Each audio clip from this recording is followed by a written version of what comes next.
Ayıp ama ya, ha? Bana mı diyorsun? Kime diyeyim?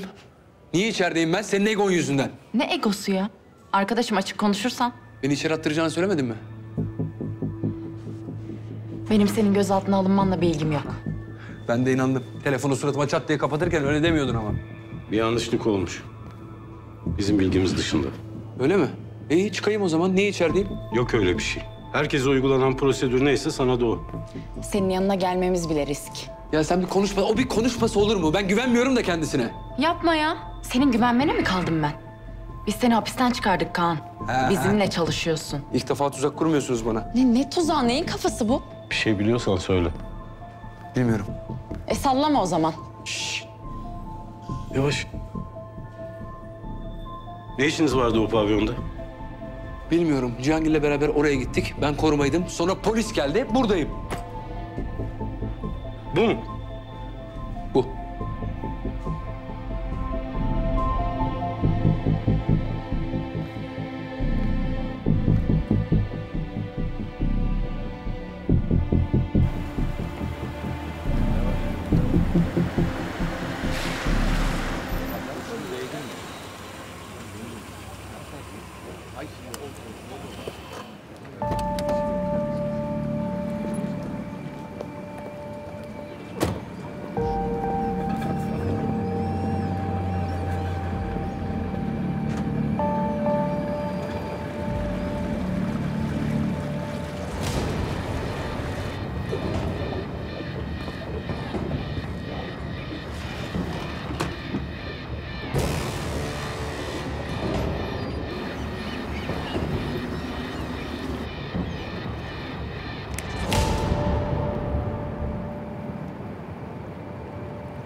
Hayırlı akşamlar Vekil Ağaç Bey.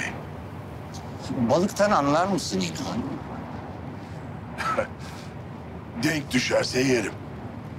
Uskumruyla çiroz, palamutla torik aynıymış. Ve ben bunu 30 yaşındayken öğrendim. Ben hamsiyi biliyorum.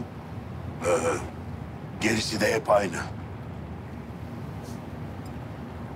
Senin gibi adamlarla vakit geçirmek çok sıkıcı.